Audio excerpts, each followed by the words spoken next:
Video like जरूर कर लीजिए और ऐसे वीडियो लगातार फ्री में पाने के लिए चैनल को तुरंत सब्सक्राइब कर लीजिए और बेल आइकन को जरूर टैप कर लीजिए ताकि आगे भी सारे वीडियो आपको मिलते रहे। यूट्यूब में फॉलो करते हैं तो प्लीज ये वाला फ्री टेलीग्राम चैनल जरूर ज्वाइन कर लीजिएगा। सारे नोटिफिकेशन सारे अपडेट यहीं पे आते हैं, ध्यान रखिए। Hello everyone, welcome to study for civil services. I am Ichha Mishra और ये सीरीज हमारी चल रही है यूपी पीसीएस मेंस के लिए मोस्ट इंपॉर्टेंट टॉपिक्स की। इस सीरीज को आप फॉलो कर सकते हैं यदि आप 2023 का मेंस देने वाले हों या उसके बाद भी अगर आप मेंस देने वाले हों तब भी आप इसको फॉलो कर बेनिफिट ले सकते हैं, क्योंकि इसमें मेरा प्रयास है कि हम स्टैटिक और जीके जो टॉपिक्स हैं दोनों को ही कवर करें। तो इसको अगर आप अच्छे से फॉलो करेंगे तो ये डेफिनेटली बहुत हेल्पफुल होगी एंड आई होप आप लोग इसके नोट्स भी बनाएंगे तो रिविजन भी आपके लिए आसान हो जाएगा। साथ में ये जो सीरीज़ है हमारी ये बाइलिंगुअल चल रही है, अगर आप इंग्लिश मीडियम के हों या हिंदी मीडियम के, दोनों लोग ही इससे बेनिफिट ले सकते हैं। एंड इसको स्टार्ट करने से पहले मैं आपको बताना चाहूँगी कि आप हमारे पेड ग्रुप से जुड़ सकते हैं। यहाँ पर यूपीपीएससी के द्वारा कंडक्ट कराए जाने वाले एग्जाम्स जैसे कि पीसीएस, आरओएआरओ, बीईओ, इन सभी के लिए पेड कोर्सेज अवेलेबल हैं। इसके साथ ही यूकेपीएससी, बीपीएससी और एचसीएस जैसे एग्जाम्स के लिए भी पेड कोर्सेज अवेलेबल हैं।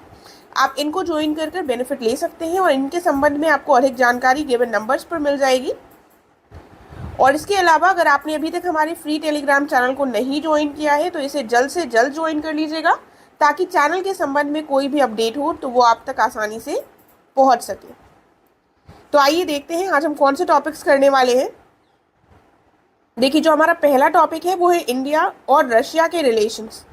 ठीक है, तो रशिया यूक्रेन वॉर के चक्कर में रशिया बहुत ज़्यादा लाइमलाइट में रहा है पिछले कुछ टाइम से, और साथ में इंडिया का भी एक इम्पॉर्टेंट पार्टनर रहा है, इसलिए हम इसको देखेंगे और इसके बारे में पॉइंट्स डिस्कस करेंगे।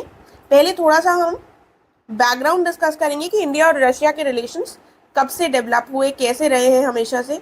तो आपको पता है कि सेकेंड वर्ल्ड वॉर होने के बाद, ख़त्म होने के बाद कोल्ड वॉर का एरा आ जाता है, शीत युद्ध का एरा आता है, जो किसके बीच में होता है, जो होता है यूएसए और रशिया के बीच में शीत युद्ध चलता है। कोई डायरेक्ट वॉर क्यों नहीं हुआ? क्योंकि न्यूक्लियर वेपन्स डेवलप हो गए थे और न्यूक्लियर वेपन्स डेवलप होने के बाद एक जो डायरेक्ट वॉर के होने के जो चांसेस थे वो ख़त्म हो गए थे, क्योंकि न्यूक्लियर वॉर से डिस्ट्रक्शन दोनों ही साइड्स को बहुत ज़्यादा हो सकता है। ठीक है, तो ये कोल्ड वॉर के एरा के समय इंडिया ने किसी भी एक साइड का पक्ष नहीं लिया था। इंडिया ने क्या स्टैब्लिश करने में मदद की थी? इंडिया एक इम्पॉर्टेंट मेंबर था नाम का, यानी कि नॉन अलाइनमेंट मूवमेंट, गुट निरपेक्ष था भारत। ना ही यूएस के गुट में शामिल हुआ, ना ही रशिया के गुट में शामिल हुआ, और इंडिया ने किसकी बात की कि गुट निरपेक्षता, कि हम किसी भी गुट में नहीं रहेंगे, जो चीज़ सही होगी और जो चीज़ हमारे लिए बेनिफिशियल होगी हम उसका साथ देंगे। लेकिन तब भी हम देखते हैं कि इंडिया का इंक्लिनेशन थोड़ा सा रशिया की तरफ दिखाई पड़ा हमेशा से ही, क्योंकि यूएस पाकिस्तान के साथ इन्वॉल्व रहा था। तो इसी क्रम में जब 1971 का वॉर होता है जिसमें बांग्लादेश को आज़ादी मिलेगी, तो उस समय पर इंडिया और रशिया के बीच में एक ट्रीटी होती है और वो होती है फ्रेंडशिप की ट्रीटी। ठीक है, तो ऐसे हमारे जो रिलेशंस हैं इवॉल्व हुए रशिया के साथ। और आप पहले, मैं रशिया बोल रही हूँ लेकिन आप उसको कोल्ड वॉर का जब एरा था तब वो यूएसएसआर था। ठीक है, रशिया ये 91 में हुआ था डिसइंटीग्रेशन के बाद। राइट, तो थोड़ा सा मैंने बैकग्राउंड बता दिया है कि हमेशा से ही मैत्रीपूर्ण संबंध रहे हैं और रशिया एक बड़े भाई की भूमिका में रहा है भारत के। ठीक है, तभी हम लोग रशिया का हमेशा साथ देते हैं। और अभी भी आपने देखा होगा जो रशिया यूक्रेन वॉर है, तो हमारी तरफ से भारत का ये प्रयास रहा है कि हम रशिया के अगेंस्ट वोट ना करें, क्योंकि रशिया के साथ हमारे फ्रेंडली टाइज रहे हैं हमेशा से। आइए अब देखते हैं, अब थोड़ा यहाँ पर देख लेते हैं क्या लिखा हुआ है। तो रशिया और इंडिया, देखिए तो क्या लिखा हुआ है, रूस और भारत के बीच मैत्रीपूर्ण पारस्परिक रूप से लाभप्रद संबंध रहे हैं और इन संबंधों का काफ़ी लंबा इतिहास रहा है जो हमने ऑलरेडी डिस्कस भी कर लिया है। शीत युद्ध यानी कि कोल्ड वॉर के दौरान हम देखते हैं कि एक महाशक्ति के रूप में सोवियत संघ का भारत के ऊपर हाथ रहा था।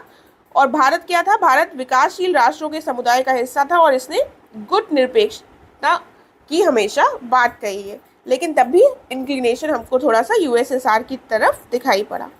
और अभी 2023 में क्या हुआ है, 1993 में हमारी एक ट्रीटी हुई थी जब यूएसएसआर डिसइंटीग्रेट हो चुका था उसके बाद 93 में एक हमारी ट्रीटी हुई थी, treaty of friendship and cooperation. इस ट्रीटी को 2023 में 30 वर्ष पूरे हुए हैं, राइट। और यूएसएसआर के समय पर मैंने आपको ऑलरेडी बताया कि 1971 में बांग्लादेश जब लिबरेट हुआ था उस समय पर भी हमारी एक ट्रीटी हुई थी। वो कौन सी ट्रीटी थी? वो 1971 की ट्रीटी थी, treaty of peace, friendship and cooperation, India और सोवियत यूनियन के बीच में। और इसी ट्रीटी को बाद में 1993 की ट्रीटी ने रिप्लेस किया था। तो ये बैकग्राउंड आपको समझ में आ गया होगा।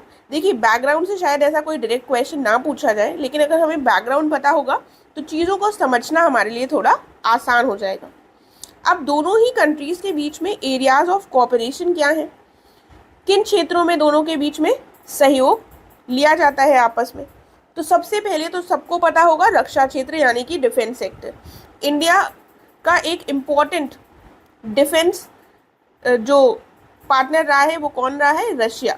आप न्यूज़ में भी देखते होंगे कि हम बहुत सारी चीज़ें रशिया से इंपोर्ट आज भी करते हैं। तो एक मेजर सप्लायर रहा है डिफेंस आइटम्स का रशिया भारत के लिए। एग्जाम्पल्स आप अपने, जब भी आप कोई भी आंसर लिख रहे होंगे तो आप एग्जाम्पल बताएंगे तो वो आपके आंसर में वैल्यू एडिशन होगा। तो अगर आपको कोई भी न्यूज़ में रीसेंट हो उसके बारे में बता सकते हैं, या कोई भी आपको याद आए कि कौन सी चीज़ रशिया से खरीदी है भारत ने। तो S-400 ट्रायम्फ ये काफ़ी ज़्यादा न्यूज़ में था। ऐसा कहा जा रहा था कि इसको अगर भारत खरीद लेगा तो यूएसए के द्वारा कुछ सैंक्शंस ना लगा दिए जाए, ठीक है। तो ये हमने रिसेंटली रशिया से खरीदा है। और ये क्या है? ये बेसिकली एक surface to air missile system है, S-400 ट्रायम्फ, ठीक है। तो ये बता दिया मैंने यहाँ पर। उसके साथ ही दोनों देश उन्नत रक्षा वस्तुओं के संयुक्त अनुसंधान, विकास और उत्पादन में परस्पर सहयोग कर रहे हैं, यानी कि जॉइंट रिसर्च, डेवलपमेंट, प्रोडक्शन में भी एक दूसरे का साथ दे रहे हैं। इसका एग्जाम्पल क्या हो गया? BrahMos missile system. जो ब्रह्मोस मिसाइल सिस्टम है, इसमें जो स्टार्टिंग का वर्ड है ये ब्रह्मपुत्र रिवर से, और मोस जो है ये रशिया की मोस्कावा रिवर से आया है, ठीक है। तो ये दोनों ने मिलकर निर्मित किए। और रिसेंटली आपने न्यूज़ में देखा होगा कि ब्रह्मोस मिसाइल सिस्टम जो है ये बेचा भी गया है। तो वो कौन से देशों को बेचा गया है? तो फिलीपाइंस को बेचा गया है ये ब्रह्मोस मिसाइल सिस्टम। और इसके साथ ही लगभग 8 और देश हैं इसको बेचे जाने की, जिनसे बातचीत चल रही है, ठीक है। तो ये आपको पता चल गया। उसके बाद न्यूक्लियर सेक्टर में भी, परमाणु क्षेत्र में भी भारत के साथ कोऑपरेशन में रहता है रशिया। परमाणु ऊर्जा के शांतिपूर्ण उपयोग के क्षेत्र में रूस भारत का एक महत्वपूर्ण सहयोगी रहा है। और आपने नाम सुना होगा कुडनकुलम परमाणु ऊर्जा संयंत्र, यानी कि कुडनकुलम न्यूक्लियर पावर प्लांट, ये भारत में के तमिलनाडु में है। और इसको डेवलप करने में कौन सहायता कर रहा है? ये सहायता दे रहा है रशिया, ठीक है। और दोनों देश साथ में मिलकर डेवलप कर रहे हैं Rooppur nuclear power project Bangladesh में। तो ये आपको नाम पता होने चाहिए, तो ये आपका आंसर को अच्छा बनाएंगे। अदरवाइज सिर्फ आप नॉर्मल एक जनरल सेंटेंस लिख देंगे तो वो उतना अच्छा नहीं होगा, राइट। तो आगे देख लेते हैं। ये 2 सेक्टर्स हो गए। फिर स्पेस सेक्टर में भी दोनों देश कोऑपरेट कर रहे हैं, एक दूसरे का लंबे समय से सहयोग करते रहे हैं। और रूस ने भारत का जो पहला मानव मिशन होने वाला है गगनयान, इसके जो एस्ट्रोनॉट्स हैं उनको भी प्रशिक्षण प्रदान किया है, ठीक है। तो ये रीसेंट एग्जाम्पल्स हैं। उसके बाद इकोनॉमिक क्षेत्र में क्या रहा है कोऑपरेशन? तो रूस से हमने अभी रिसेंटली रियायती तेल खरीदा है, यानी कि डिस्काउंटेड प्राइस पर हमने तेल काफ़ी मात्रा में खरीदा है, जिसके कारण हम देखते हैं कि दोनों देशों के बीच में जो बायलेटरल ट्रेड है ये 25 बिलियन तक पहुंच गया है, 25 बिलियन डॉलर तक पहुंच गया 2022 में। रियायती तेल क्यों खरीदा? क्योंकि रशिया यूक्रेन वॉर के चक्कर में रशिया के ऊपर काफ़ी सारे सैंक्शंस लग गए थे और रशिया से कोई ऑयल परचेज नहीं कर रहा था। तो रशिया ने ऑफर किया था कंट्रीज़ को कि वो डिस्काउंटेड प्राइस में रशिया से खरीद सकता है। तो भारत ने उस स्थिति का लाभ उठाते हुए रशिया से ऑयल डिस्काउंटेड प्राइस में परचेज किया है। ये हमारा इकोनॉमिक कोऑपरेशन हो गया। फिर इंटरनेशनल कोऑपरेशन देखते हैं। देखिए, तो इंटरनेशनल कोऑपरेशन में दोनों कैसे सहयोगी रहे हैं। रूस जो है वो यूएनएससी में भारत के लिए स्थायी सदस्यता का हमेशा पक्ष करता रहा है, और साथ में परमाणु आपूर्तिकर्ता समूह यानी कि एनएसजी न्यूक्लियर सप्लायर्स ग्रुप में भी भारत के पार्टिसिपेशन में रूस ने समर्थन दिया है। और यूएनएससी क्या है? United nation security council.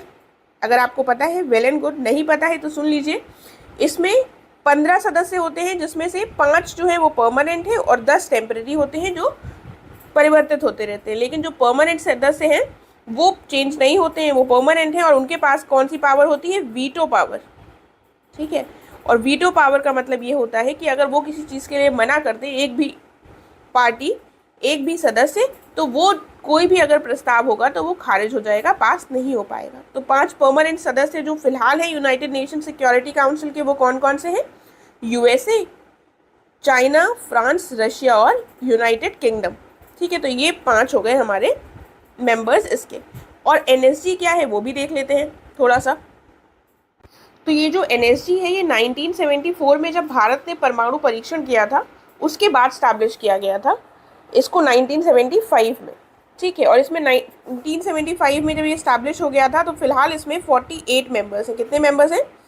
48 member countries हैं। और इसका उद्देश्य ये है कि परमाणु हथियार और परमाणु प्रौद्योगिकी का जो व्यापार है इसको संचालित किया जा सके, कंट्रोल किया जा सके। और भारत इसका सदस्य नहीं है और भारत को इसकी पार्टनरशिप, सदस्यता चाहिए, पार्टनरशिप नहीं, मेंबरशिप चाहिए। ठीक है, तो ये इसमें इंटरनेशनल कोऑपरेशन हम देखते हैं रशिया और इंडिया के बीच में। उसके बाद दोनों जो राष्ट्र हैं ये किसके मेंबर्स हैं? ब्रिक्स के और एससीओ जैसे जो मल्टीलेटरल ऑर्गेनाइजेशंस हैं उनके ये दोनों राष्ट्र सदस्य हैं। साथ में ये जो संगठन है ये अंतर्राष्ट्रीय आतंकवाद के खिलाफ निर्णायक रूप से कार्य करने और मादक पदार्थ यानी कि जो ड्रग्स वगैरह होते हैं इनकी स्मगलिंग, तस्करी, अफगानिस्तान के मुद्दे आदि जैसे मामलों पर सहयोग करने के लिए एक प्लेटफॉर्म पर आ सकते हैं। और दोनों इन मंचों के माध्यम से, इन ऑर्गेनाइजेशंस के माध्यम से इन आवाज़ों को, इन बातों को सामने रख सकते हैं। आगे देखते हैं। अब हमने देख लिया दोनों के बीच में कोऑपरेशन वाले पॉइंट्स, कहाँ कहाँ पर दोनों एक दूसरे के साथ कोऑपरेट कर रही हैं दोनों कंट्रीज। अब सिग्निफिकेंस क्या है, क्या ज़रूरत है, क्या महत्व है दोनों के संबंधों का? सबसे पहला जो इम्पोर्टेंट हो जाता है वो क्या हो जाता है? चीन को संतुलित करना। देखिए आपको पता है फिलहाल भारत के समक्ष सबसे बड़ी जो प्रॉब्लम दिखाई दे रही है वो चीन के रूप में दिखाई दे रही है। कहीं चीन जो है वो बॉर्डर डिस्प्यूट खड़ा कर रहा है भारत के लिए, कहीं पर भारत के नेबरिंग कंट्रीज़ के साथ अपने जो रिश्ते हैं उनको और मजबूत कर रहा है ताकि भारत को चारों तरफ से घेरा जा सके। तो भारत के लिए भी ये इम्पॉर्टेंट हो जाता है कि चीन को बैलेंस करने के लिए वो अपने दूसरी कंट्रीज़ के साथ रिलेशंस को स्ट्रेंथन करे। तो रशिया के साथ जो हमारे संबंध है वो कहीं ना कहीं चीन को बैलेंस करने में भी हमारी सहायता करेंगे। चीन की जो विस्तारवादी नीति है और सीमावर्ती क्षेत्रों में जो हमें आक्रामकता दिखाई पड़ती है उससे निपटने के लिए रूस चीन के साथ तनाव को कम करने में योगदान दे सकता है। जैसा कि यहाँ पर भी आप एक इंसिडेंट का एग्जाम्पल बताएंगे, जैसे कि रूस ने लद्दाख के विवादित क्षेत्र गलवान घाटी में घातक संघर्ष के बाद रूस, भारत और चीन के विदेश मंत्रियों के बीच एक त्रिपक्षीय बैठक आयोजित की थी। तो रूस ने यहाँ पर सहयोग करने की कोशिश की थी, मीडिएशन करने की कोशिश की थी चाइना और भारत के बीच में। उसके बाद क्या हो गया, क्या सिग्निफिकेंस है? एक मल्टीपोलर वर्ल्ड यानी कि बहुध्रुवीय दुनिया को बढ़ावा देना। तो इसका मतलब क्या हुआ? देखिए सेकेंड वर्ल्ड वॉर के बाद जब कोल्ड वॉर का एरा था तो कहा गया था बायपोलर वर्ल्ड हो गया। एक पोल हो गया था यूएसए का, दूसरा पोल हो गया था यूएसएसआर का। उसके बाद जब यूएसएसआर डिसइंटीग्रेट हो गया तो कह दिया कि यूनिपोलर यानी कि एक ध्रुवीय विश्व हो गया है जिसमें केवल एक ही सुपर पावर है। ठीक है, लेकिन फिलहाल क्या प्रयास किया जा रहा है कि बहुत सारे ध्रुवों यानी कि बहुत सारी सुपर पावर्स डेवलप हो, ऐसा ना हो कि सिर्फ एक ही सुपर पावर हो। इसीलिए मल्टीपोलर विश्व की बात की जा रही है। लेकिन फिलहाल कुछ ऐसा भी मानते हैं लोग कि फिलहाल हम फिर से बायपोलर वर्ल्ड देख रहे हैं जिसमें एक तरफ यूएसए तो है ही और दूसरी तरफ चाइना डेवलप हो रहा है। ठीक है, तो भारत का प्रयास है कि एक मल्टीपोलर वर्ल्ड हो जिसमें कई सारी पावर्स हो, और ऐसा प्रयास करने में भारत के लिए रशिया महत्वपूर्ण स्थान रखता है। फिर देखिए इकोनॉमिक कोऑपरेशन के हमको नए क्षेत्र दिखाई दे रहे हैं जिसमें हम दोनों कंट्रीज़ के बीच में एंगेजमेंट देख सकते हैं। तो जो ट्रेडिशनल एरियाज़ रहे हैं इनके अलावा खनन, कृषि, औद्योगिक, रोबोटिक्स, नैनो टेक्नोलॉजी, बायोटेक्नोलॉजी, ऐसे क्षेत्रों में जो उच्च प्रौद्योगिकी यानी कि हमें हाई टेक्नोलॉजी दिखाई देती है, उसमें हम दोनों देशों के बीच में जुड़ाव की संभावना देख सकते हैं। तो ये एक पॉइंट हो गया। इसके साथ ही रूस जो है ये भारत के सबसे बड़े हथियार निर्यातकों में से एक है, तो इसलिए भी रूस का सिग्निफिकेंस बहुत बढ़ जाता है, क्योंकि आपको पता है कि प्रत्येक देश का ये प्रयास रहता है कि वो अपनी जो डिफेंस सेक्टर है उसको और ज़्यादा स्ट्रेंथन करते रहे, ताकि दूसरा देश उन पर कोई भी हमला करने का या अटैक करने की कोशिश ना कर सके। और हमारे जो नेबरिंग कंट्रीज़ हैं, जैसे पाकिस्तान हो गया, चाइना हो गया, तो इनसे डील करने के लिए हमारे लिए बहुत इंपॉर्टेंट है कि हम अपना डिफेंस सेक्टर जो है उसको स्ट्रॉन्ग रखें, राइट। उसके बाद लेकिन अब दोनों देशों के बीच में हमको कुछ चैलेंजेस भी दिखाई देते हैं, कुछ प्रॉब्लम्स भी हैं, कुछ इश्यूज भी हैं, तो उनको डिस्कस कर लेते हैं। तो मैंने आपको पहले भी बताया था कि कोई भी चीज़ अगर आप देख रहे हैं तो आपको सारे डायमेंशंस कवर करने होंगे, ठीक है। तो अगर कोई ग्लोबल पावर्स के बारे में आप देख रहे होंगे, जियो पॉलिटिकल कंडीशन देख रहे होंगे, तो आपको कौन कौन से एस्पेक्ट्स कवर करने होंगे। आपको एक देखना होगा उनके बीच में डिफेंस टाइज कैसे हैं, इकोनॉमिक कैसे रिश्ते हैं, और कौन कौन से मल्टीलेटरल ऑर्गेनाइजेशंस में उनके आपस में संबंध कैसे हैं, ठीक है। तो ये यहाँ पर डायमेंशंस हो जाएंगे। यहाँ पर आपके लिए कोई सोशल डायमेंशन नहीं हो जाएगा, ठीक है। तो थोड़ा सा आप जब चीज़ों को पढ़ेंगे तो समझ में आएगा मैं क्या कहने का प्रयास कर रही हूँ। फिलहाल हम देखते हैं चैलेंजेस में क्या होगा।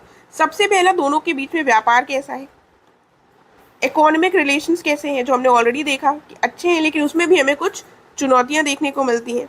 हमें देखने को मिलता है हाई ट्रेड डेफिसिट, यानी कि दोनों देशों के बीच उच्च व्यापार घाटा।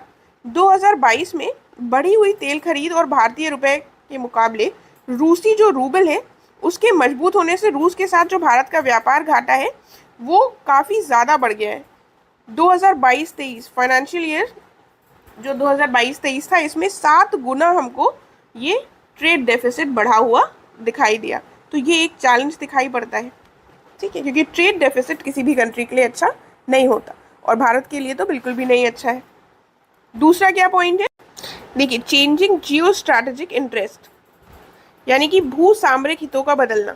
आपको पता है भारत प्रयास कर रहा है एक रीजनल पावर से ऊपर उठकर एक सुपर पावर बनने का, ठीक है।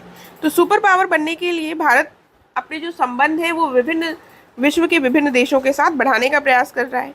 तो उसी क्रम में कई ऐसे देश हैं जिनके जो संबंध है रशिया के साथ वो उतने अच्छे नहीं हैं, लेकिन भारत उनके साथ संबंधों को अच्छा करने का प्रयास कर रहा है, ठीक है। जैसे रूस के साथ तनावपूर्ण संबंध वाले जो रूस के पड़ोसी आसपास के कुछ देश हैं उनके साथ भी भारत का गठबंधन हो रहा है। तो ये एक चैलेंज के रूप में हमें दिखाई पड़ता है। आगे देखते हैं, आगे क्या है। देखिए, तो रक्षा चुनौतियां और डिफेंस चैलेंजेस में क्या आ जाएगा। आपको पता है कि भारत का सबसे बड़ा डिफेंस सप्लायर कौन है, रशिया है। तो रशिया से भारत बहुत सारे डिफेंस इक्विपमेंट्स खरीदता है, लेकिन यूएसए का कहीं ना कहीं ये दबाव रहता है कि जो इंडिया है वो रशिया से अपने सप्लाईज को कम करे, ठीक है। As a part of defence modernisation diversification and to avoid USA sanctions from CAATSA, कि यूएस के सैंक्शंस लगाता है, यूएसए बेसिकली सैंक्शंस लगाता है काटसा नाम के। काटसा का फुल फॉर्म क्या है बता देती हूँ। काटसा का फुल फॉर्म है countering America's adversary through sanctions. तो जो भी देश एंगेज होते हैं यूएसए के जो दुश्मन राष्ट्र बेसिकली हैं, रशिया, नॉर्थ कोरिया और ईरान के साथ व्यापार में, उनके ऊपर जो यूएसए है वो ये एक्ट्स लगा देता है। तो आप समझ रहे हैं कि एक सुपर पावर की कितनी रंगबाजी होती है कि दूसरे देशों पर सैंक्शंस लगा देते हैं कि अगर इनके ये दुश्मन जो राष्ट्र है उनके साथ व्यापार किया जाए। हालांकि ये भारत पर नहीं लगाया गया। जब S-400 की डील हुई थी रशिया और इंडिया के बीच में, तो काफ़ी ज़्यादा न्यूज़ में था कि यूएसए के द्वारा काटसा लगा दिया जाएगा ऐसा कुछ, लेकिन ऐसा कुछ हुआ नहीं। तो बेसिकली ये भी एक चुनौती है कि इंडिया जो है वो अपने जो डिफेंस सप्लाईज हैं उनको डाइवर्सिफाई करे और देशों से खरीदे, तो कहीं ना कहीं रशिया के ऊपर जो डिपेंडेंस है वो कम हो। और साथ में यूएसए का भी हमेशा दबाव रहता है। एक ये रीज़न हो गया दोनों के बीच में जो एक इशू हमको दिखाई देता है रशिया और इंडिया के रिलेशंस में। अगला क्या पॉइंट है, अगला पॉइंट है कि इंडिया का इंक्लिनेशन जो है वो कुछ वर्षों में हमें देखने को मिला है कि वेस्ट की तरफ काफ़ी बढ़ गया है। तो ये एक इशू हो गया है। उसके बाद इंडिया जो क्वाड का मेंबर हो गया है। क्वाड में कौन सी कंट्रीज है, क्वाड इज क्वाड्रिलेटरल ग्रुप है एक, इसमें 4 कंट्रीज हैं, यूएसए, जापान, इंडिया और ऑस्ट्रेलिया। ये 4 कंट्रीज ग्रुप है क्वाड का। तो ये सारे मेंबरशिप क्या दिखाती है कि इंडिया का इंक्लिनेशन वेस्ट की तरफ बढ़ रहा है, जो दोनों देशों के बीच में संबंधों के लिए एक चैलेंज के रूप में हमको दिखाई देता है। उसके बाद अगला क्या चैलेंज है? अगला चैलेंज ये है कि रशिया और चाइना के बीच में जो संबंध है वो काफ़ी ज़्यादा रिसेंट ईयर्स में क्लोज हो गए हैं। दोनों देशों के बीच में निकटता जो है वो बढ़ती हुई दिखाई दी है, और ये भारत के पक्ष में, भारत के हित में नहीं है। तो ये सारे हमको चैलेंजेस दोनों देशों के बीच में हमने देख लिए। फिर क्या है, अब हम देखते हैं वे फॉरवर्ड या फिर आगे की राह क्या होनी चाहिए। तो इसमें आप क्या कर सकते हैं? आपने देख लिया इंडिया और रशिया के रिलेशंस का थोड़ा सा हमने बैकग्राउंड देख लिया, फिर हमने देख लिया कि महत्व क्या है, उसके बाद हमने देख लिया दोनों के बीच में प्रॉब्लम्स क्या है, क्या इश्यूज हैं, क्या चैलेंजेस हैं। उसके बाद हमें क्या देखना चाहिए कि अब आगे क्या करना चाहिए दोनों देशों को, आगे क्या हो सकता है कि दोनों देश अपने अपने हितों को साधते हुए एक दूसरे के साथ अच्छे व्यवहार को बनाए रख सकें। तो क्या कर सकते हैं हम? सबसे पहले जो दोनों देश हैं इनके मध्य सहयोग के रास्ते बहुपक्षीय संगठनों में हमको मौजूद दिखाई देते हैं। जैसे जहाँ पर भी दोनों राष्ट्र भागीदार हैं, जैसे कि ब्रिक्स, SCO, तो यहाँ पर दोनों के बीच कोऑपरेशन को और बढ़ाया जा सकता है। उसके बाद संयुक्त सैन्य उत्पादन, जॉइंट मिलिट्री प्रोडक्शन, दोनों देश जो हैं ये रूस मूल के उपकरणों को अन्य देशों को निर्यात करने के लिए उत्पादन कहाँ कर सकते हैं? उत्पादन कर सकते हैं भारत में, और इस तरह से दोनों के बीच में जॉइंट मिलिट्री प्रोडक्शन को बढ़ावा मिल सकता है और दोनों के जो संबंध है वो भी बेहतर हो सकते हैं। आगे क्या कर सकते हैं? वर्तमान में जो सीमित आर्थिक भागीदारी है इसको बढ़ाने के लिए व्यापार का विविधीकरण किया जा सकता है। यानी कि बेसिकली हम देखते हैं दोनों के बीच में जो ट्रेड है वो डिफेंस का ही होता है, डिफेंस इक्विपमेंट्स एक मेजर पार्ट है। इसको हम डाइवर्सिफाई कर सकते हैं और चीज़ों की जो ट्रेड है उसको भी बढ़ावा दे सकते हैं, ताकि दोनों देशों के बीच में जो एक ट्रेड डेफिसिट दिखाई देता है या दोनों देशों के बीच में जो कोऑपरेशन है उसको बढ़ा सकें। ठीक है, और इसके अलावा यहाँ पर तो 3 ही पॉइंट्स लिखे हैं, लेकिन कुछ और पॉइंट्स भी हम यहाँ पर डिस्कस कर सकते हैं।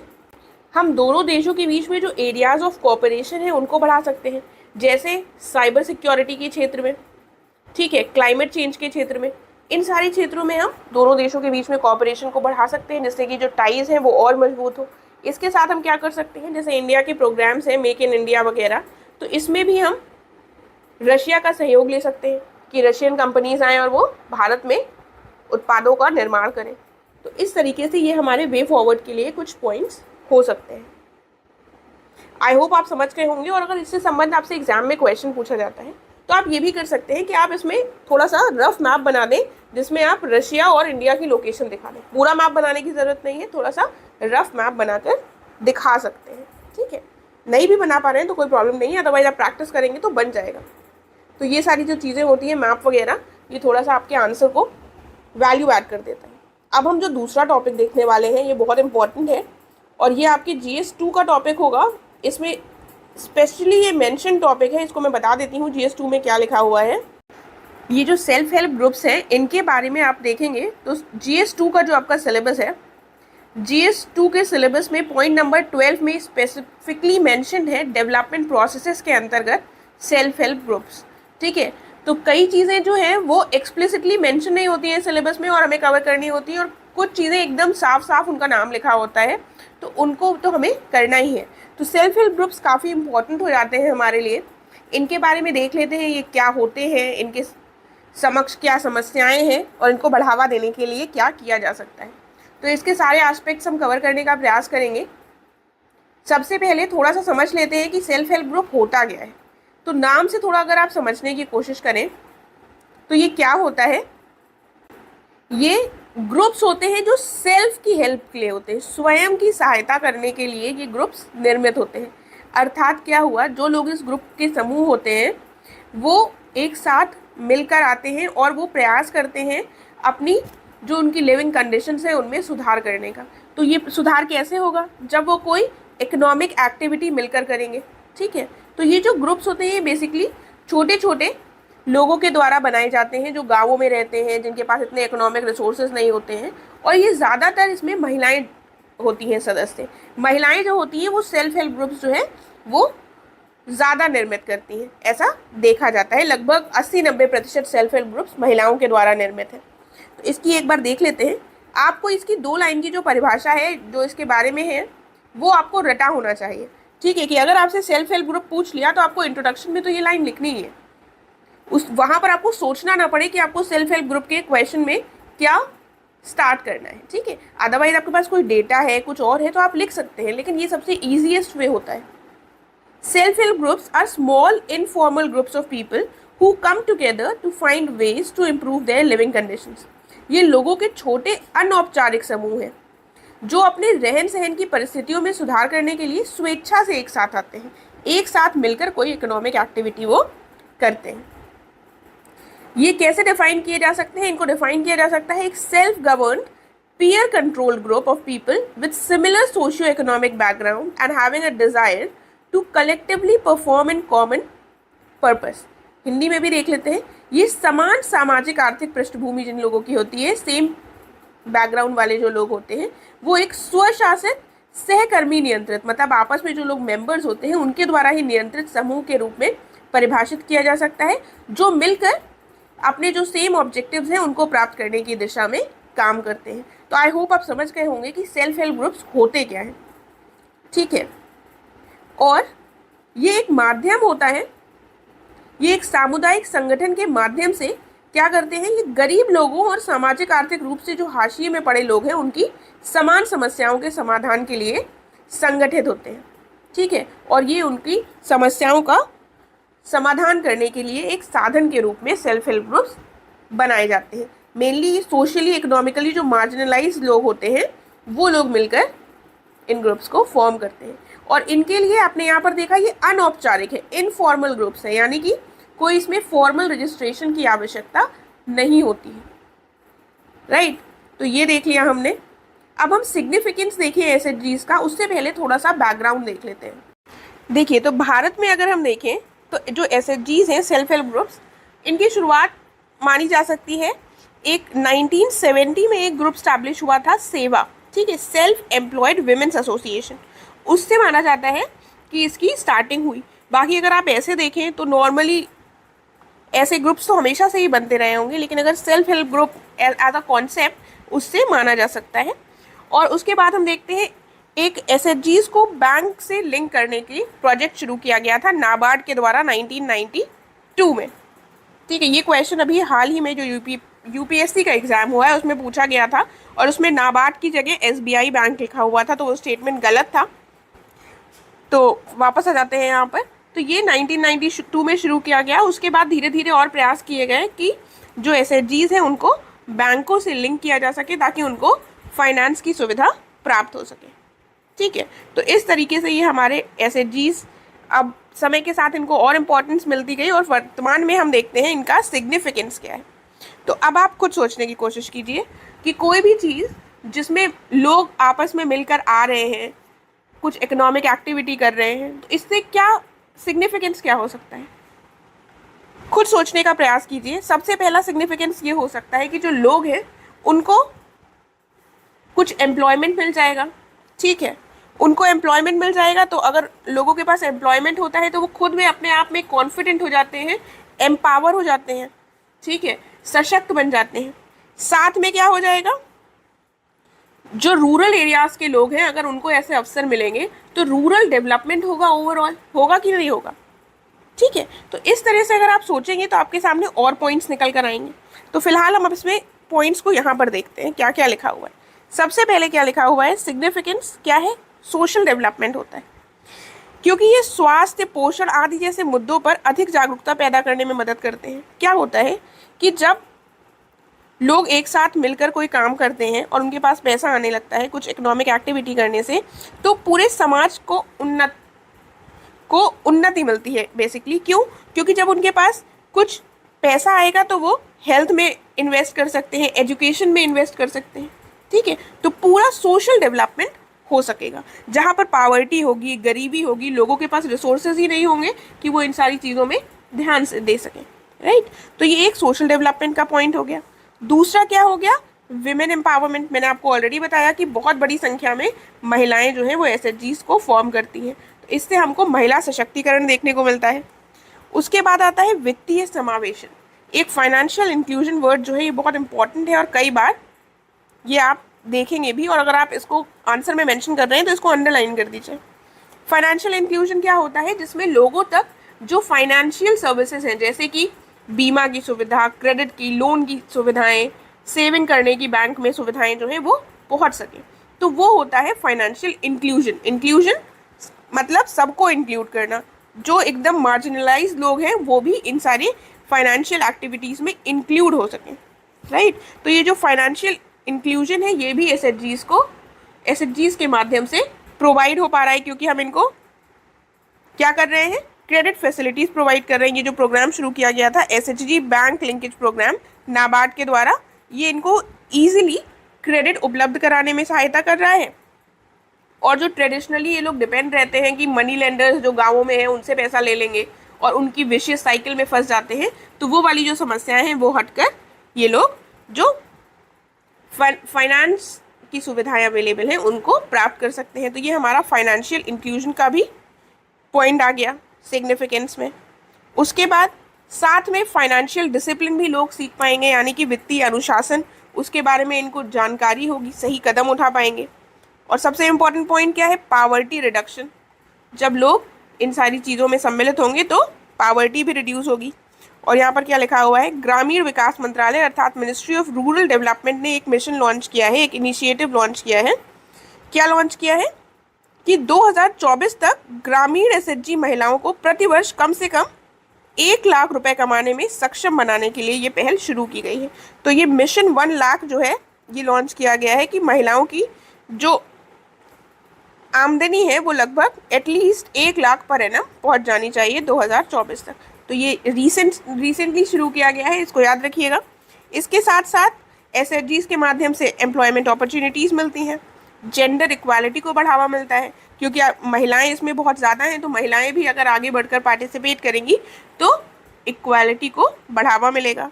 साथ साथ सोशल जस्टिस भी होगा। सोशल जस्टिस कैसे होगा? अब यहाँ पर महिलाएं जब आत्मनिर्भर बनेंगी तो क्या हो सकेगा कि वो लोग, जैसे जो समाज में कुरीतियाँ फैली होती हैं डाउरी की और उनको प्रताड़ित किया जाता है, ये सारी समस्याएं जो हैं इनके खिलाफ वो आवाज़ उठा पाएंगी, राइट। तो ये हमने सिग्निफिकेंस को डिस्कस कर लिया है। देखिए हमने यहाँ पर सिग्निफिकेंस किया है। अब अगर आपसे पूछ लिया जाए फंक्शंस, एसएचजीज के फंक्शंस क्या होते हैं, तो आप क्या बताएंगे? तो एसएचजीज के क्या फंक्शंस होंगे? सबसे पहले ये क्या हो जाएगा? जो आपने यहाँ पर पॉइंट्स हमने डिस्कस किए सिग्निफिकेंस के, वो आप इसके लिए यूज़ कर सकते हैं अगर एसएचजी के फंक्शंस के बारे में पूछा जाए, क्योंकि ये क्या करता है? पावर्टी रिड्यूस करने में हेल्प करता है, फाइनेंशियल इंक्लूजन में हेल्प करता है, जेंडर इक्वालिटी में हेल्प करता है। ये सारे पॉइंट्स देखेंगे। इसके साथ साथ कुछ पॉइंट्स आप और ऐड कर सकते हैं, जैसे कि ये महिलाओं में लीडरशिप डेवलप करता है, और ये जो एक्सप्लॉयटेटिव मनी लेंडर्स का जो सिस्टम है, जो हमने फाइनेंशियल इंक्लूजन में ही देख लिया है, डिपेंडेंसी है उसको कम करता है, ठीक है। और साथ में ये क्या करता है? ये मार्जिनलाइज जो सेक्शन है सोसाइटी के, उनको एक आवाज़ प्रदान करता है। और ये मेंबर्स में सेविंग्स की जो प्रक्रिया है, सेविंग्स की जो आदत है, उसको बढ़ावा देता है, राइट। तो ये सारे पॉइंट्स हैं जिनको आप यहाँ पर और ऐड कर सकते हैं। उसके बाद अब हम देखते हैं इश्यूज, समस्याएं क्या आती हैं जब बात करते हैं एसएचजीज की, तो क्या समस्याएं हमको दिखाई देती हैं। तो आप फिर से यहाँ पर पॉज करिए और खुद सोचने की कोशिश कीजिए, जब आपने देख लिया कि इसके ये काम है तो क्या समस्या हो सकती है, ठीक है। और यहाँ पर जब आप समस्या सोचें तो उनको थोड़ा सा एसएचजीज के जो आपने सिग्निफिकेंस हैं उनको ध्यान में रखिए और उसके बाद उनकी समस्या सोचिएगा, तो आपके लिए थोड़ा आसान होगा। तो देख लेते हैं फिलहाल यहाँ पर पॉइंट्स। सबसे पहले पुअर यूज़ ऑफ क्रेडिट। अब जो ये लोग होते हैं, ये मार्जिनलाइज सेक्शन के होते हैं, ये इनके अंदर इतनी लिटरेसी नहीं होती, लिटरेसी लेवल जो है इनका काफ़ी लो होता है, इनकी जानकारी कम होती है। तो ये जो क्रेडिट इनको प्रोवाइड किया जाता है उसका वो उतने अच्छे से इस्तेमाल नहीं कर पाते हैं। एक रिपोर्ट के अनुसार केवल 19% जो क्रेडिट है उसका उपयोग उत्पादक उद्देश्यों के लिए किया जाता है, बाकी का जो क्रेडिट है वो सही तरीके से उपयोग नहीं किया जा पाता है। उसके बाद अगर ये लोग कुछ मिलकर कुछ प्रोडक्ट बना रहे हैं तो उसके लिए इनको मार्केट कैसे मिलेगी? मार्केट की भी प्रॉब्लम होती है, मार्केटिंग नहीं हो पाती है इनके प्रोडक्ट्स की। फिर हम देखते हैं डिजिटल और फाइनेंशियल लिटरेसी, यानी कि डिजिटल और वित्तीय साक्षरता की कमी दिखाई देती है। राष्ट्रीय नमूना सर्वेक्षण नेशनल सैंपल सर्वे के हिसाब से ग्रामीण क्षेत्र में लगभग 56% जो महिलाएं हैं, केवल उतनी ही महिलाएं साक्षर हैं। तो जब साक्षरता ही नहीं होगी तो ये लोग अपने काम को उतने ढंग से अच्छे से नहीं कर पाएंगी। और इनमें प्रोफेशनलिज्म यानी कि व्यावसायिकता का अभाव होता है, और जिसके कारण ये लोग अपने एसएचजीज का विस्तार नहीं कर पाती हैं और उसमें कुछ भी इम्प्रूवमेंट्स या फिर एक्सपेंशन जो है वो सही से नहीं हो पाता है। उसके बाद लैक ऑफ स्केलेबिलिटी का अभाव क्यों होता है? क्योंकि अधिकांश जो स्वयं सहायता समूह हैं ये माइक्रो फाइनेंस इकाइयों तक ही सीमित रहते हैं। कई बार पारिवारिक जिम्मेदारियों के कारण जो महिलाएं हैं ये खुद व्यवसाय का विस्तार करने के लिए तैयार नहीं होती हैं, तो ये लोग खुद ही नहीं तैयार हो पाती है क्योंकि इनके ऊपर ऑलरेडी घर की जिम्मेदारियां होती हैं। इनको प्रॉपरली स्किल्स नहीं प्रोवाइड करे जाते हैं, ठीक है। और आधुनिक तकनीकों का उपयोग करने के लिए इनके पास कौशल उन्नयन का अभाव होता है। कौशल उन्नयन यानी कि स्किल अपग्रेडेशन का अभाव होता है। स्किल्स ही नहीं होते हैं और स्किल्स अपग्रेडेशन नहीं हो पाता है इन लोगों का। ट्रेनिंग फैसिलिटीज़ प्रॉपर नहीं है एसएचजीज के लिए। उसके बाद लैक ऑफ स्टेबिलिटी और यूनिटी होती है। जब महिलाएं हैं सबसे ज़्यादा सदस्य, तो महिलाएं फिर विवाह कर लेती हैं और विवाह के बाद वो माइग्रेट कर जाती हैं दूसरी जगहों में। तो क्या होता है कि हम देखते हैं कि ये जो एसएचजीज हैं वो उतने स्टेबल नहीं रह पाते हैं, ठीक है। जब सदस्य चले जाएंगे तो स्टेबिलिटी कहाँ से आएगी? उसके बाद क्या है, एक्सप्लॉयटेशन भी होता है कई बार मेंबर्स का। और स्वयं सहायता समूह में हमको राजनीतिक हस्तक्षेप भी एक समस्या के रूप में दिखाई देता है। कई बार हम देखते हैं कि पॉलिटिकल इंटरफेरेंस उसमें काफ़ी ज़्यादा हो जाता है। और जो एसएचजीज हैं वो अक्सर एनजीओज और अदर एजेंसीज पर डिपेंडेंट रहते हैं अपने सर्वाइवल के लिए, और वो स्वयं में इतने सक्षम नहीं हो पाते हैं कि वो अपना काम चला सकें, ठीक। देखिए, तो आप लर्न कैसे कर सकते हैं, थोड़ा सा मैं आपको यहाँ पर आइडिया दूंगी कि वैसे ईजी है टॉपिक, ऐसा कुछ नहीं है, लेकिन आपको लर्न करने के लिए चीज़ों को रटने की ज़रूरत नहीं है। आपको पॉइंट्स कैसे याद रखने हैं, यहाँ पर क्या क्या क्या कॉम्पोनेंट्स हैं। एक हो गए एसएचजीज के मेंबर्स, ठीक है। मेंबर्स के लिए अब आप सोचिए, एक पहले आप शुरू करिए जब सोचना, तो सोचिए मेंबर्स से संबंधित क्या क्या समस्याएं हैं। जब एसएचजीज की समस्या आ रही हैं तो सबसे पहले हो गया कि इनके पास ये लोग उतने लिटरेट नहीं हैं, लिटरेसी की कमी है, फाइनेंशियल लिटरेसी हो या फिर डिजिटल लिटरेसी। उसके बाद इन लोगों में उतना प्रोफेशनलिज्म नहीं है, इसकी कमी है, ठीक है। उसके बाद क्या है, ये लोग के पास ट्रेनिंग फैसिलिटीज़ प्रॉपर नहीं है, इनके पास उतने स्किल्स नहीं है, ठीक है। तो ये 3-4 पॉइंट्स आपको अपने आप मेंबर्स को सोचेंगे तो ये सारे पॉइंट्स आपके पास अपने आप आ जाएंगे। फिर मेंबर्स का ही एक कंपोनेंट हो जाता है विमेन मेंबर्स। तो विमेन मेंबर्स जो हैं उनके बारे में सोचेंगे तो आपको याद आएगा, अच्छा महिलाएं जो हैं वो माइग्रेट कर जाती हैं, वो एक जगह रहती नहीं है, तो प्रॉपर स्टेबिलिटी नहीं आ पाती है, ठीक है। तो इस तरह से 4-5 पॉइंट्स आपकी समस्याओं के निकल आए सिर्फ मेंबर्स के बारे में सोचने से, ठीक है। तो आप एक अपने दिमाग में एक स्ट्रक्चर फ्रेम कर लीजिए, तो आपको ये चीज़ें रटनी नहीं पड़ेंगी, ठीक है। और बाकी इनको मार्केट की ज़रूरत होती है, जैसे अब इनके प्रोडक्ट्स हैं उनके लिए मार्केट की ज़रूरत है, तो इनके पास मार्केटिंग के प्रॉब्लम होगी। उसके बाद दूसरी चीज़ सोचने का प्रयास करिए कि इनको प्रोडक्ट बनाना है तो इनको किस चीज़ की ज़रूरत होगी, क्रेडिट की ज़रूरत होगी, तो इनके पास क्रेडिट की प्रॉपर फैसिलिटीज़ नहीं है, समझ रहे हैं। तो इस तरीके से अगर आप सोचेंगे तो आपको चीज़ों को उतना रटना नहीं पड़ेगा और एक स्ट्रक्चर में आपको सारे पॉइंट्स दिमाग में बने रहेंगे और आप लिख सकेंगे। आई होप आप लोग समझ पा रहे होंगे। फिर हम लोग देखते हैं कि एसएचजीज के प्रति सरकार के द्वारा क्या कदम उठाए गए हैं। उनको भी हमें, कोई भी अगर हम पढ़ रहे हैं टॉपिक, तो सरकार अगर उनके प्रति कोई भी स्टेप्स ले रही है तो वो हमको पता होना चाहिए। तो एक तो हमने यही देख लिया कि नाबार्ड ने स्टार्ट किया था 1992 में लिंक करना अनऑर्गेनाइज सेक्टर को फॉर्मल बैंकिंग सेक्टर के साथ। ये एसएचजी बैंक लिंकेज प्रोग्राम था, ठीक है, ये हमने देख लिया है। इसके बाद स्वर्ण जयंती ग्राम स्वरोजगार योजना के अंतर्गत एसएचजीज को बनाने में हेल्प की जा रही है और इनको ट्रेनिंग दी जा रही है इस योजना के अंतर्गत। फिर दीनदयाल अंत्योदय योजना नेशनल रूरल लाइवलीहुड मिशन के अंतर्गत 100 मिलियन फैमिलीज को कवर किया गया है 8.5 मिलियन एसएचजीज के द्वारा। तो ये जो है ये सारी स्कीम्स एसएचजीज को कवर कर रही हैं। इसके साथ क्या किया गया है, इसके साथ ही आप देखें तो एक प्रायोरिटी सेक्टर लेंडिंग, जिसमें बैंक से कहा जाता है कि आप इन सेक्टर्स को, ये प्रायोरिटी के सेक्टर्स हैं, इनको लेंड कीजिए। तो उसमें सेल्फ हेल्प ग्रुप्स को इंक्लूड किया गया है कि इनको ज़्यादा से ज़्यादा लेंडिंग प्राप्त हो सके।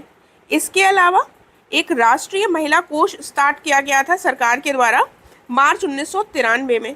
इसके अंतर्गत महिलाओं के अपलिफ्टमेंट के लिए, सोशल इकोनॉमिक अपलिफ्टमेंट के लिए इसका ऑब्जेक्टिव रखा गया था राष्ट्रीय महिला कोष का, और इसमें क्रेडिट प्रोवाइड करने की बात की गई थी एसएचजीज को। ठीक है, तो ये कुछ योजनाएं हो गई जो हमने देख ली हैं। उसके बाद अब हम वे फॉरवर्ड क्या कह सकते हैं कि आगे की राह या फिर आगे बढ़ने की राह क्या होनी चाहिए कि एसएचजीज की हमने जब समस्याएं देख ली हैं तो अब हमें सोल्यूशन भी देना पड़ेगा, मेजर्स। तो क्या हो सकते हैं मेजर्स? तो जो समस्याएं थी उन्हीं से अब आपको निकालने हैं उसके मेजर्स। देखिए, तो क्या हो सकता है कि यूज़ ऑफ इनोवेशन और टेक्नोलॉजी, यानी कि इनोवेशन और टेक्नोलॉजी का हम प्रयोग कर सकते हैं एसएचजीज को बूस्ट करने में। Digital financial services can help in scaling up and engaging with the market, यानी कि डिजिटल वित्तीय जो सेवाएं हैं बाजार को बढ़ाने और उससे जुड़ने में मदद कर सकती है। उसके बाद मेंबर्स को ट्रेन किया जा सकता है ताकि वो और बेहतर तरीके से अपने एसएचजीज को चला सके। नेसेसरी स्टेप्स लिए जाने चाहिए ताकि जो एसएचजी के प्रोडक्ट्स हैं उनको भी बढ़ावा दिया जा सके। उसके बाद हम प्राइवेट सेक्टर के इन्वॉल्वमेंट को भी प्रोत्साहित कर सकते हैं। जैसे एग्जाम्पल के तौर पर, ये एग्जाम्पल्स बहुत इंपॉर्टेंट हो जाते हैं। जैसे 2019 में केरला का जो एसएचजी है कुटुम्बश्री, कुछ एसएचजीज के आपको नाम पता होने चाहिए। अभी आप ये देख लीजिए, फिर मैं आपको बता भी देती हूँ, तो ताकि आप अपने एग्जाम्पल्स के रूप में उनका नाम बता सकें। केरला का एक एसएचजी है कुटुम्बश्री। इसने ई कॉमर्स जायंट अमेजॉन के साथ एक प्रोग्राम चलाया गया था अमेजॉन के द्वारा, अमेजॉन सहेली, उसमें पार्टिसिपेट किया था और इसमें क्या हुआ था, इसको अपने प्रोडक्ट सेल करने में सहायता मिली थी अमेजॉन के माध्यम से। ठीक है, तो सेलिंग ऑफ प्रोडक्ट्स ऑफ एसएचजीज, ठीक है, ये बहुत इंपॉर्टेंट हो जाता है और इसमें कौन हेल्प कर सकता है? Private sector. उसके बाद कन्वर्जेंस ऑफ एसएचजीज with panchayat can help in enhancing their role in decision making, यानी पंचायतों के साथ अगर हम स्वयं सहायता समूह को मिला दें, उनका कन्वर्जेंस कर दें, तो निर्णय लेने की जो उनकी प्रक्रिया होगी उसमें उनकी भूमिका को बढ़ाने में मदद मिलेगी। फिर हम देखते हैं एसएचजी के बेहतर प्रबंधन के लिए, यानी कि अच्छे मैनेजमेंट के लिए ग्रामीण महिलाओं में साक्षरता का जो स्तर है उसको बढ़ाने का भी प्रयास किया जाना चाहिए कि ताकि उसका मैनेजमेंट ज़्यादा अच्छी तरीके से हो सके। जो क्रेडिट फैसिलिटीज़ हैं उनको में और सुधार करने की आवश्यकता है।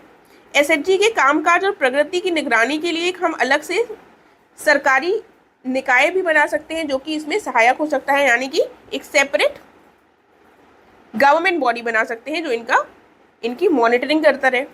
और ये जो स्वयं सहायता समूह है ये मुख्य रूप से हम देखते हैं कि ग्रामीण क्षेत्रों में केंद्रित है, तो हमें ये भी प्रयास करना चाहिए कि इनका विस्तार शहरी क्षेत्रों में भी हो सके, राइट। इसके अलावा आप कुछ और पॉइंट्स भी बता सकते हैं, कौन कौन से पॉइंट्स हो सकते हैं? इसके अलावा ये हो सकता है कि हम जो इनके प्रोडक्ट्स हैं उनको एक्सपोर्ट भी कर सकें।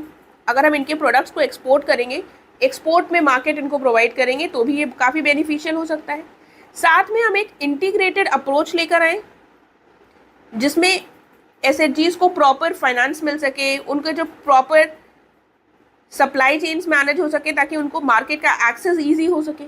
इसके अलावा हम और क्या कर सकते हैं कि उनको इंश्योरेंस कवरेज नेसेसरी रूप में प्रोवाइड करें, और अर्बन एरियाज़ वाला हमने पॉइंट देख ही लिया है, ठीक है। तो इस तरीके से हम कुछ पॉइंट्स को अपने और ऐड कर सकते हैं। देखिए, यहाँ तक हमने एसएचजी से संबंधित जो भी मोटे मोटे पॉइंट्स हो सकते हैं और जो पॉइंट से क्वेश्चन पूछा जा सकता है वो डिस्कस कर लिया है। लेकिन मेरा आपसे यहाँ पर एक क्वेश्चन है कि अगर आपसे पूछ लिया जाए कि एसएचजीज विमेन एम्पावरमेंट में कैसे हेल्प करते हैं, ठीक है, तो आप लोग प्रयास कीजिएगा इसका आंसर लिखने का।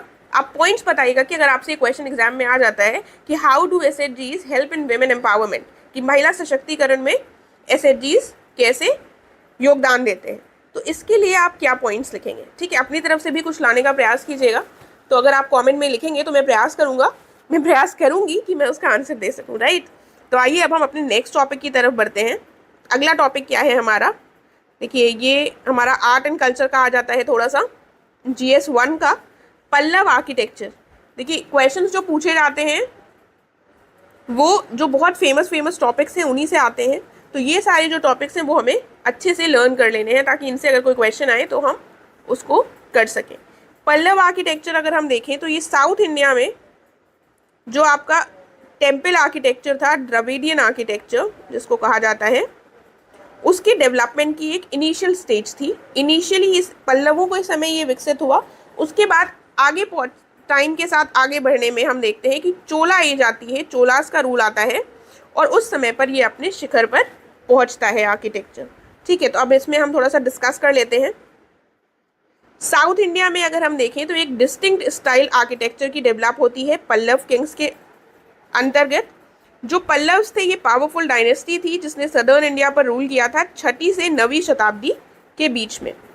इनको क्रेडिट दिया जाता है Dravidian style of temple architecture के शुरुआत के लिए, इंट्रोडक्शन के लिए, और ये रिप्रेजेंट करते हैं early stage of Dravidian art and architecture which blossomed to its fullest extent under the Chola dynasty. जो मैंने आपको ऑलरेडी बताया कि ये द्रविड़ कला और वास्तुकला के प्रारंभिक चरण का प्रतिनिधित्व करते हैं और ये चोल राजवंश के तहत अपने पूर्ण रूप में हम देखते हैं कि ये फला फूला। ठीक है, तो ये पूरी सीमा की जगह पूर्ण रूप कर लीजिएगा कि अपने पूर्ण रूप में अपने चरमोत्कर्ष पर ये पहुंचा। अब ये जो पल्लव आर्किटेक्चर है, अगर इसके बारे में हमसे पूछा जाएगा तो इसमें हम 4 स्टेजेस में इसको डिवाइड करते हैं, 4 ग्रुप्स में बांटते हैं और जो इसके महत्वपूर्ण रूलर्स थे पल्लव डायनेस्टी के, उनके समय के हिसाब से हम इनको ग्रुप्स को नाम देते हैं। जो महेंद्र वर्मन के समय पर हम आर्किटेक्चर डेवलप देखते हैं वो महेंद्र स्टाइल के नाम से जानते हैं। जो नरसिंह वर्मन के समय देखते हैं वो नरसिंह स्टाइल या फिर नरसिंह शैली, और राज सिंह के समय राज सिंह स्टाइल, और नंदी वर्मन की जगह क्या देखते हैं के समय पर नंदी वर्मन स्टाइल।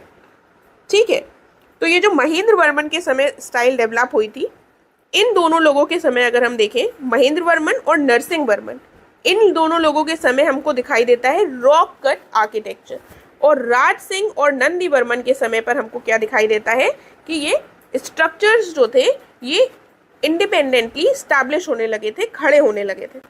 इसीलिए हम इनको 2 पार्ट्स में डिवाइड कर सकते हैं। पहला कहा जाता है रॉक कट फेज और दूसरा कहा जाता है स्ट्रक्चरल फेज। इन दोनों लोगों का जो काल था, इन लोगों का ये था, कौन सा फेज था ये हो गया हमारा रॉक कट फेज। इससे रॉक से काट कर मंदिर बनाए जाते थे और इसमें स्ट्रक्चर सोलली या फिर इंडिपेंडेंटली खड़े होने लगे थे राज सिंह और नंदी वर्मन के समय, तो इसीलिए इसको स्ट्रक्चरल फेज कहा जाता है। तो आइए अब हम आ जाते हैं यहाँ पर। ये जो महेंद्र स्टाइल है ये पहली स्टाइल थी, अर्लीस्ट एग्जाम्पल है यहाँ हमें देखने को मिलता है टेम्पल आर्किटेक्चर का, और इसके अंतर्गत हम क्या देखते हैं, पत्थरों को काट कर मंदिर बनाए जाते थे, इसीलिए इनको रॉक कट टेम्पल्स कहा जाता था, और इनको रॉक कट टेम्पल्स को मंडप्स कहा जाता था।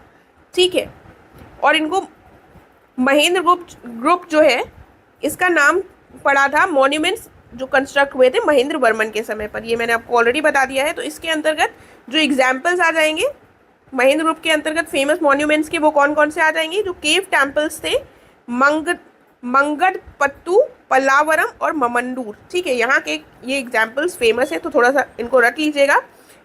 उसके बाद दूसरा जो स्टाइल है वो है नरसिंह स्टाइल।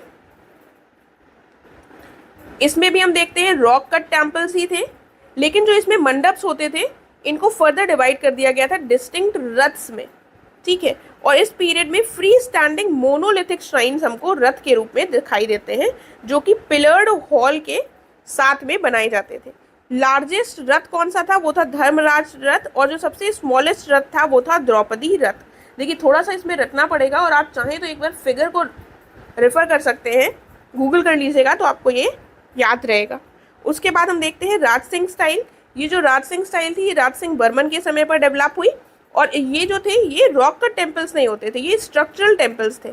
ठीक है, जो अभी तक पत्थर को काट कर बना रहे थे, जो रॉक्स थे उसी में बना रहे थे, लेकिन अब ये इंडिपेंडेंट बनाने लगे थे। और इसके एग्जाम्पल्स कौन कौन से हो जाएंगे, शोर टेम्पल महाबलीपुरम का और कैलाशनाथ टेम्पल कांचीपुरम का, ये इसका फेमस एग्जाम्पल हो जाता है। आगे हम देखते हैं नंदी वर्मन स्टाइल। ये लास्ट स्टेज थी टेम्पल आर्किटेक्चर की पल्लव किंग्स के समय पर, और इस समय पर पल्लव आर्किटेक्चर जो था वो काफ़ी मैच्योर स्थिति में पहुंच चुका था। ये जो टेम्पल्स थे अब ये थोड़े छोटे साइज के हो गए थे, और इनका जो स्ट्रक्चर था वो काफ़ी सिमिलर था Dravidian style of temple architecture का। तो पल्लव के समय ही द्रविडियन जो आर्किटेक्चर था वो डेवलप हुआ था इनिशियल स्टेज में, और इसका हम देखते हैं कि एकदम पूर्ण रूप से ये विकसित कब हुआ था, चोल एज में। ठीक है, चोलास के टाइम पर। तो ये जो स्टेज थी ये काफ़ी ज़्यादा एडवांस हो गई थी और द्रविडियन के लिए इसका सबसे ज़्यादा सिमिलर ये में हम देखते हैं टेम्पल आर्किटेक्चर द्रविडियन से। इसका सबसे बड़ा एग्जाम्पल और सबसे अच्छा एग्जाम्पल कौन कौन से हो जाते हैं? वैकुंठ पेरुमल टेम्पल कांचीपुरम का। ठीक है, आप चाहें तो एक दो एग्जाम्पल्स और लर्न कर सकते हैं। तो ये जो 4 स्टेजेस थी इनको याद रखिएगा। और यहाँ पर एक चीज़ और याद रखिएगा, ये जो नर्सिंग स्टाइल है इसको मामल्ल शैली भी कहा जाता है। ठीक है, तो अगर मामल्ल स्टाइल लिखा होगा तो वो गलत नहीं होगा। और साथ में हमने ये जो डिस्कस किया है, हमने बेसिकली पल्लव आर्किटेक्चर डिस्कस किया है। अगर आपसे क्वेश्चन में पूछा जाएगा पल्लव आर्ट एंड आर्किटेक्चर, तो आर्ट की जब बात आएगी तो आपको पल्लव एरा की पेंटिंग्स और उस समय पर कौन से स्कल्पचर्स बनाए जाते थे, कौन सी म्यूजिक थी फेमस, ये सारी पॉइंट्स भी लिखने होंगे, राइट। तो यहाँ पर हमारा फोकस केवल और केवल आर्किटेक्चर पे था जो हमने डिस्कस कर लिया है। आई होप आप लोगों ने नोट्स बना लिए होंगे और आप लोगों को चीज़ें समझ में आ रही होंगी। इन केस आपको कोई कन्फ्यूजन है, आप नहीं समझ पा रहे हैं, तो आप कमेंट करके पूछ सकते हैं। और इस सीरीज़ को अच्छे से फॉलो कीजिए। अगर आपको अच्छी लग रही है तो प्लीज़ लाइक एंड शेयर कीजिएगा। अब हम नेक्स्ट वीडियो में मिलेंगे। Thank you so much.